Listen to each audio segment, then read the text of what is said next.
Let's go. You're listening to Making Data Simple, where we make the world of data effortless, relevant, and yes, even fun. Here we go, folks, with Making Data Simple. Al Martin, I'm back. Thank you for being here. This is where we explore trending technologies, business innovation, leadership, a little bit of everything. Always excited about podcasting. I am especially excited about today. That's because I have Dwight Harris Jr. He is the founder and CEO of DataScalp. This is the first online platform that captures consumer experiences and uses consumer data to rank companies in a performance dashboard. He's a mastermind of organizational change. He's recognized as one of the nation's most innovative experts in operational transformation and execution. He's resurrected organizations. This is from international conglomerates to public institutions to private companies. Dwight Harris Jr. is the man. Welcome. I appreciate you being here, my friend. Well, thank you so much. I really appreciate that introduction. Thank you very much. I'm humbled by that. So thank you. It's an honor to be here. Well, thank you for being here. Well, so while I gave you that introduction, I always have a habit of allowing the guest, that being you, Dwight, to outline your experience. And I would ask you to go back as far as you'd like. Anything that's interesting along the way that brings you here today. If you could take it, the mic, I'd appreciate it. Yeah. Everything that I've done really has been to try to gain as much knowledge as I possibly could from the best instructors that I could possibly get around, and to have the best opportunities that I could have in terms of learning. Say in the past, really 10 to 12 years, what I've done is I've kind of embarked on this mission to continue with additional knowledge in additional disciplines like Lean Six Sigma, like change management or ProSci. I've even went as far as to look at and take courses on insolvency and restructuring, just because if it has anything to do with how companies can run or should run or to resurrect a company, I want to make sure that I'm knowledgeable in that. How do you see your brand? Is it a problem solver? Is it period? Would you describe your brand in another way? You really hit the nail on the head when you said problem solver. You know, whatever the problem is with a company, I like to come in and solve the problem. When a company is undergoing chaos, that's when they tend to listen to you. Essentially what you're doing is capturing customer experience and sentiment and using that to rank companies based on that performance, and then making it personal or publicly consumable, so for everybody to see. So if you're a top performer, great. You're a top performer, it's only going to benefit you. If you're a low performer, you better get your stuff in gear, because you're going to be held accountable through essentially DataScalp's information that you're pushing to the wire. Is that did I do a pretty good job of capturing it? You did a really good job. The only thing that you missed is that, when I was creating this business model, I've been very fortunate in that I've had some really great instruction on what it takes to build a business model. And so there were a number of dots to connect. But the one thing that I would say that you might have not necessarily captured is this is also a platform for consumers to vent. So unlike some industries where you just say, oh, I like or I didn't like, when you mess up or you get in the way of someone going to a graduation, or you have where someone misses a wedding, or someone goes to Colorado and their equipment doesn't arrive on time, when you have those type of events, there's a ton of emotion underlying those massive disappointments. And so DataScalp also at its core is also allowing for consumers to vent. It's going to connect to emotion and give the consumers a voice. So now they say, you know what? I'm in control here. I'm not only going to just, take this. I'm going to report this behavior, and there is all the reason for me to do so, because now I'm venting and I'm helping out myself, and I'm also helping out other people. That's the one key. That's the magic, really, that I think really makes DataScalp special. It makes sense. Is it centered around the airline industry, or is that just your biggest use case? Right now, we are laser focused on the airline industry, but this use case is going to be broadened to auto insurance and then to banking, and then to home insurance. This is just the beginning. So this is the inception of a startup, essentially. We're seeing this real time. You are. And this is an industry that we are kicking off. We are quite confident that this is $1 billion industry. So listeners, you should head out to datascalp.com and you can see exactly what Dwight is talking about. And you can see some folks that are very frustrated with the airlines. He has outlined, and I'm there right now. You have cancellations, baggage accuracy, on-time performance, cancellation time, all ratings of the best airlines and the worst airlines. You know, this hits home with me because I travel a lot. It has slowed down due to COVID, but I've traveled a lot. And it's kind of funny when the first thing I thought when I saw this is I will not check baggage in for the life of me, ever. I have it. Well, I have an incident where I had a tour that I had to do for business, and I was going to Asia Pacific, and I had to go from country to country. I mean, like it was one day in like Malaysia, next day in China at the time, and we were doing pitches for our product. I landed in Malaysia first, and my bag never arrived. And the problem is it never caught up with me because it was always behind.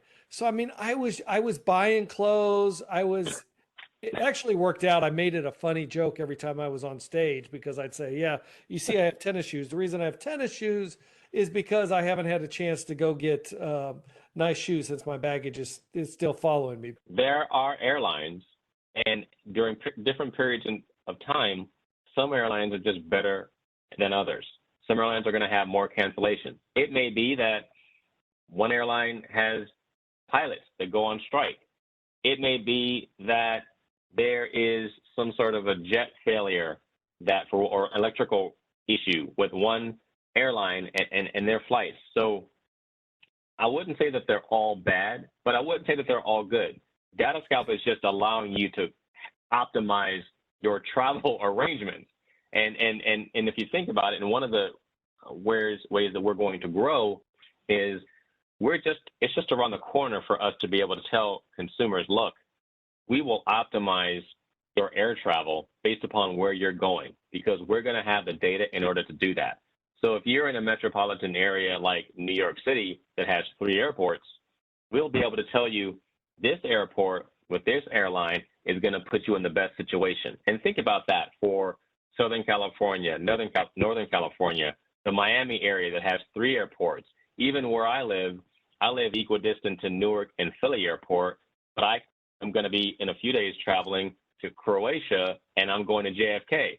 If I knew which airport stood the best chance of me making my connection, I could have done that. We don't have anything like that. So DataScalp is meeting that need, but really importantly, whichever airline is the best performing in whether it's overall or in the metric that's important to you, now you have a chance to look that up and to make your decision based upon that. And to your point, you're going to save time because you're going to save money. You're not going to have a hotel or less likely to have to book a hotel, less likely to have to buy food at an airport when you wait, less likely to have a headache or to have the hassle of all of these other things like renting other equipment, all that stuff. So that's what DataScalp is designed to do. What technology is behind it? Can you say more on the technology that you're using? Sure. We are using, first of all, there's like 5 different levels of algorithms. There's algorithms in terms of, think of it in terms of a defect and how you want to classify a defect. A defect could be lost baggage. A defect could be a canceled flight. So there are algorithms around that defect and how those defects are handled. There are algorithms in terms of how do we look at the data and make sure that the data is consistent across the entire industry. There's that level of algorithm. Then that information is taken and it's translated into basically artificial intelligence, which manipulates the data and then via robotic process automation, or RPA, takes that and reposts that information to the website automatically. So we don't have to have individuals posting this information to the site. The site is automated. It's refreshed 3 times a day. That's great for the consumer because it means that you're always getting current data. It's the last 8 weeks, and the information is refreshed 3 times a day. No one else has this level of current information. That's what's special about DataScalp as well.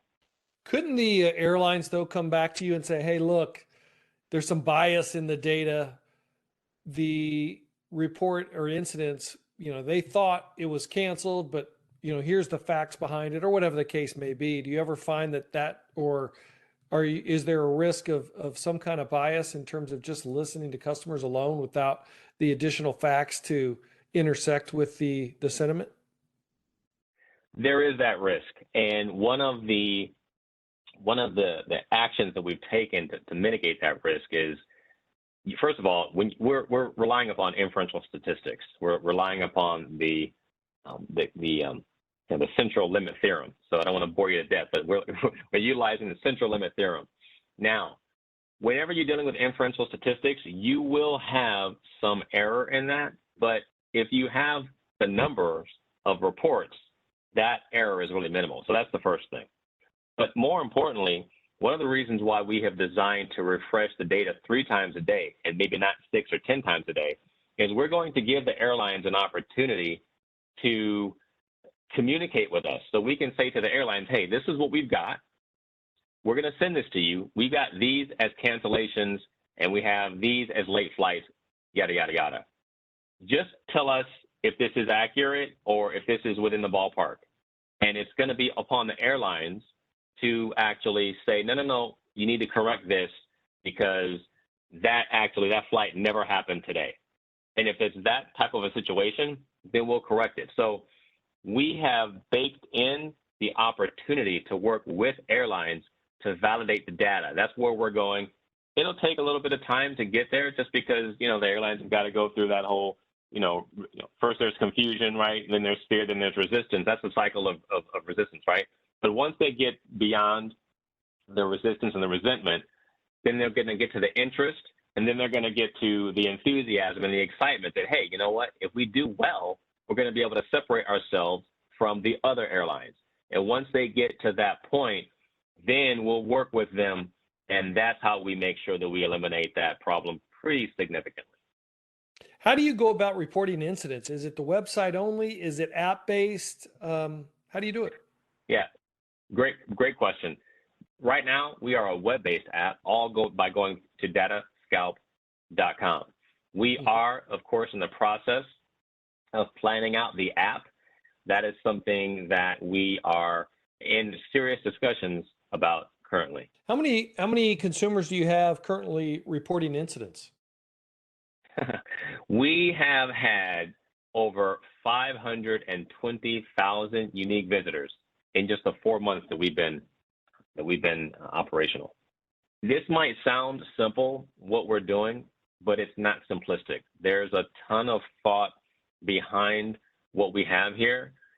Connecting the dots on the business model also was not an easy thing either, but through some really significant deliberations and thought, we have put together something that we know will stand the test of time, that will really deliver a high level of value to consumers and ultimately to the airlines once they recognize that this is ultimately a good thing. So I got to ask you, Dwight, what Sure. prompted you to found this company? There must have been something that happened. You're starting with Sure. airlines. Yeah. You must be a frequent flyer. There's a history here. Tell me. There is. Well, last year, I went with some college buddies. We went from UC Berkeley, we went to Colorado. And one of the guys in our party, his equipment just didn't show up for 2 days. It was a 3-day trip, and it was horrible. And that was just unacceptable. And we, obviously he had to rent equipment and that was, but it was suboptimal. But there was really a crescendo of emotion. My oldest son, he actually got his MBA, and my dad and my brother were unable to attend. We're a pretty close, tight-knit family, and when they couldn't attend the graduation because their flight was canceled, that was when I said, this is just ridiculous. There's just It's just unacceptable to just cancel a flight. Maybe it's me. I just don't feel as if businesses should be in the habit of having a consumer pay for something, relying upon that, and then just saying, you know what? After further thought, we kind of changed our mind. That wasn't acceptable. And I started talking around to some of my partners, and we decided that something needed to be done. I came up with the idea. I socialized it with some other partners and other people that I know that are really, really pretty bright. And they said, you may be onto something, because why can't I find information on who's canceling the most flights? Why can't I find information on which airline has the best on-time percentage? Why can't I find in real time which airlines are losing the most baggage? The information just didn't exist. Why can't I find which airlines refund money the fastest? That information just didn't exist. And I certainly wasn't going to rely on the government, right? So we came up with this, and at every step of the way, everyone has been super supportive. We launched, and we've had nothing but significant success since. So what are next steps for you, man? I have several investor meetings next week. I have I have 2 on Thursday and 1 on Friday. We are in the middle of our Series A funding. I'm traveling to Croatia for that. We were accepted into one of the largest incubators there. And so these investor meetings, I'll be in Europe next week, coming back on Saturday. And then the objective, of course, is to make sure that we secure the necessary resources to really develop this app and really develop what we need to do to really build this company and to really establish not just a platform for the airlines, but to broaden this to those other industries that I mentioned before, and really be, a source of truth for consumers, and giving them not just a chance to vent, but also the ability to make the right choices and to avoid as many headaches as possible. So are you self-funded today? We are self-funded. That was by design, because we wanted to show not just proof of concept, but proof of success and proof of following, of sponsorship by the media. And we have done that. So we've taken this where we can take it via self-funding. And I always think that before you're going to, and this is just me, but I always feel that whenever you're going to ask someone for money, be prepared to put your money behind it. Terrific. I wish you nothing but the best. If we were to Thank talk you. 3 years from now, where do you think you'd be? You're going to have heard of us.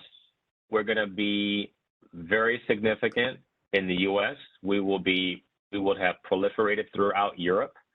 We will be probably talking about, if we aren't already in Japan, we should be there. And then the question will be, how deep into China could we get? And that's where we should be. But we should be probably, we have great Wall Street relationships, because I've been working on Wall Street now for the past 10 years. So my prediction is that we're going to leverage those relationships and be very close to an initial public offering. That's where we should be about 3 years from now. Is there anything around DataScalp that we didn't cover that you'd like to cover? Well, we actually have a contest. It's called the DataScalp Challenge. And that contest is basically just anyone who shows a video. It could be a video that you're shooting from your cell phone. Just show yourself or show someone using DataScalp, just reporting the information and how easy it is to use and how great it is. 30 seconds. If you put that together and you go through the website and submit that, whoever has the best little vignette of them utilizing DataScalp, that person is entered to win $10,000. And it's just a way for us to try to give back to the consumer and to make it known to everyone just how easy this is, but how important it is as well. Very well, very well. And we already announced datascalp.com, which I think is the location. Where can folks reach you? Well, they can go through the website, of course. And if it's something at the corporate level, I hope I don't regret this, but I'm going to give my email. It's Dwight@datascalp.com. Real easy. I'm pretty accessible. Nick will tell you, anyone will tell you, I'm a pretty accessible guy. Obviously, I'm all about business and trying to make sure that we execute here and then we deliver a high level of value, but I want to make sure that I'm there for people. DataScalp is born from the idea that we can make the world a better place and we can do so profitably. So that being said, if someone has any comments for me or ideas, whatever that may be, go ahead and shoot me an email quickly and I will respond. And I presume you're also available on LinkedIn if somebody wanted to hit you on. I am. Terrific. Absolutely.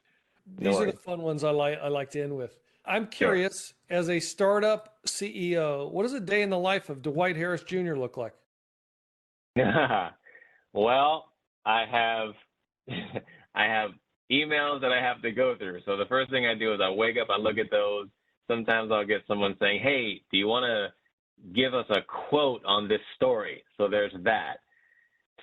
Yesterday and today, it's all about rehearsing and making sure that when I get in front of investors that my dialogue is absolutely spot on. So I had a call with the board of directors today where I went over the entire pitch just to see if there was any input, any comments on the deck that we're utilizing and the narration or the content of what I'm saying, just to hear some input from that. And, you incorporate that input, then you go and you repractice. I'm saying this investment pitch 10 times a day, at least today.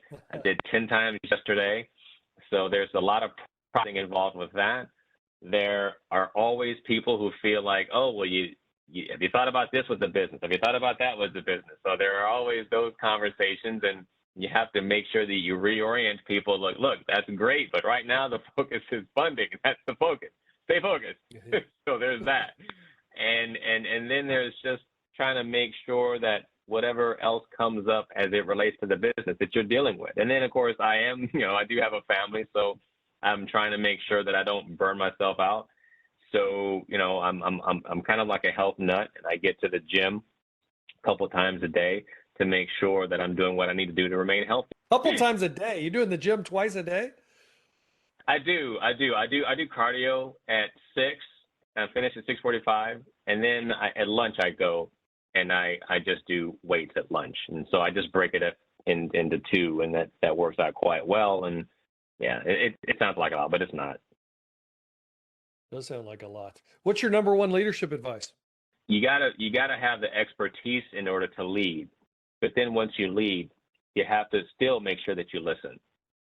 If you can do those 2 things, I think that you will be in a position to really lead people. Is there a favorite book that you would let our listeners in on?